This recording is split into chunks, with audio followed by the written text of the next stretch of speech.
सर्वसामान्यांच्या हक्काचा आवाज जागर जनस्थान। चॉपरने केक कापणं तरुणाला पडलं महागात। तरुणावर म्हसरूळ पोलीस ठाण्यात गुन्हा दाखल।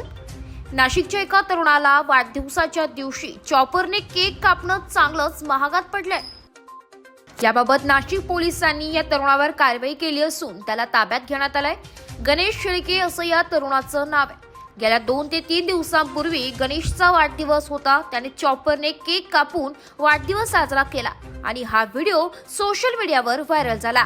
यावर नाशिक पोलिसांनी व्हिडिओच्या मागचा शोध घेऊन या तरुणाला अटक केली आहे। त्याच्यावर म्हसरूळ पोलीस ठाण्यात गुन्हा दाखल करण्यात आलाय। जागर जनस्थानसाठी प्रतिनिधी भूषण जैन, नाशिक।